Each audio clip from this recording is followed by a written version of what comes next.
ఒకసారి కొమ్మూరి గోల్డ్ కి కాల్ చేయండి. తాకట్లో ఉన్న మీ బంగారాన్ని విడిపించి మార్కెట్ ప్రైస్ కి వాళ్ళు కొనుక్కుని మిగతా డబ్బులు మీకు ఇచ్చేస్తారు. హలో అండి, అందరికీ నమస్కారం. నేను మీ కట్టా కార్తీక్. కొన్ని విషయాల్ని మనం చెప్పాలి, కొన్ని విషయాల్ని సీనియర్ రాజకీయ నాయకుల చేత చెప్పించాలి, ఎక్స్పర్ట్ చేత చెప్పించాలి. సీనియర్ రాజకీయ నాయకుడు, రాయలసీమ ప్రాంతానికి సంబంధించినటువంటి వ్యక్తి, సుదీర్ఘమైనటువంటి రాజకీయ అనుభవం ఉన్నటువంటి మైసూర్ రెడ్డి గారు నాతో ఉన్నారు. సార్ నమస్కారం. నమస్కారం సార్, తిరుమల తిరుపతి దేవస్థానంలో నెయ్యి కల్తీ జరిగింది అనేది సిట్ రిపోర్ట్ ఇచ్చింది. కానీ దానికి కారకులైనటువంటి వైవి సుబ్బారెడ్డి, ఆయనే కదా చైర్మన్, ఆయన్ని మాత్రం నిందితుల లిస్టులో పెట్టలేదు.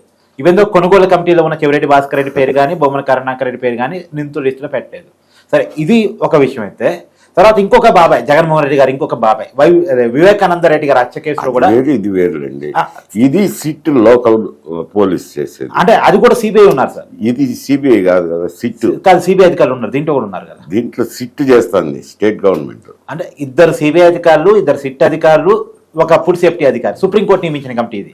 అది ఇది వేరు హత్య కేసు సిబిఐ. ఆ సిబిఐ పూర్తిగా సిబిఐ ఇన్వెస్టిగేషన్. నేను అనేది ఏంటంటే, అక్కడేమో బాబాయ్ హత్య కేసులో అసలు నిందితులు ఎవరో తెలవకుండా అక్కడ ఆ కేసు ఒక చోటుకి పోయి ఆగిపోయింది, ఇక్కడ ఒక చోటుకు వచ్చి ఆగిపోయింది కేసు. ఏంది ఇంకా కేసుని ముందుకు పోనీయకుండా జగన్మోహన్ రెడ్డి గారు ఆపుకోగలుగుతున్నారా అంటే? నేనే ఇలా చెప్పగలను, అది వాళ్ళకు సంబంధించిన వ్యవహారము. అంటే కాదు, మీరు చూస్తూ ఉంటే మీకు అర్థం కావట్లేదా? ఇప్పుడు ఛార్జ్షీట్ ఫైల్ చేసేదానికి కొంత వివేకానంద రెడ్డి దాంట్లో తీసుకున్నాడు. తీసుకున్నాక మళ్ళీ మేము కొంత ఇన్వెస్టిగేషన్ చేయాలా, డబ్బులు ఇచ్చిన వాళ్ళు అవి ఇవి అని వాళ్ళు అడిగినారు. మరి ఎక్స్టెన్షన్ కోర్టు ఇవ్వాలా, సిబిఐ కోర్టు ఇవ్వాలా. అసలు ముందే ఎందుకు అంత లోతుగా విచారించలేకపోయింది సిబిఐ అంటే? ఇంకా ఏం చెప్తాం, పొలిటికల్ లాబింగేగా. ఆమె అయితే కోర్టులో వేసింది, వేసింది సార్. వివేకానంద రెడ్డి కూతురు గారు సునీత గారు, కూతురైన సునీత గారు కోర్టులో వేసినారు. దాన్ని ఫర్దర్ ఇన్వెస్టిగేషన్ చేయాలా, ఇంకా దోషులు ఉన్నారు అని. సార్, 2019 మార్చి 15వ తారీఖు జరిగింది సార్. ఇప్పటికీ దాదాపు 6 సంవత్సరాలు దాటిపోయింది ఆ కేసు.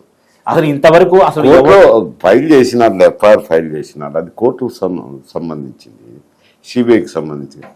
ఇప్పుడు ఈమె అడుగుతుండేది ఇంకా ఫర్దర్ ఉండదు, ఇన్వెస్టిగేషన్ చేయాలి. వాళ్ళు సిబిఐ వాళ్ళు కూడా అడిగినారు ఎక్స్టెన్షన్. కోర్టు ఇవ్వాలా, సిబిఐ కోర్టు ఇవ్వాలా. ఇది local SIT. Thank you sir.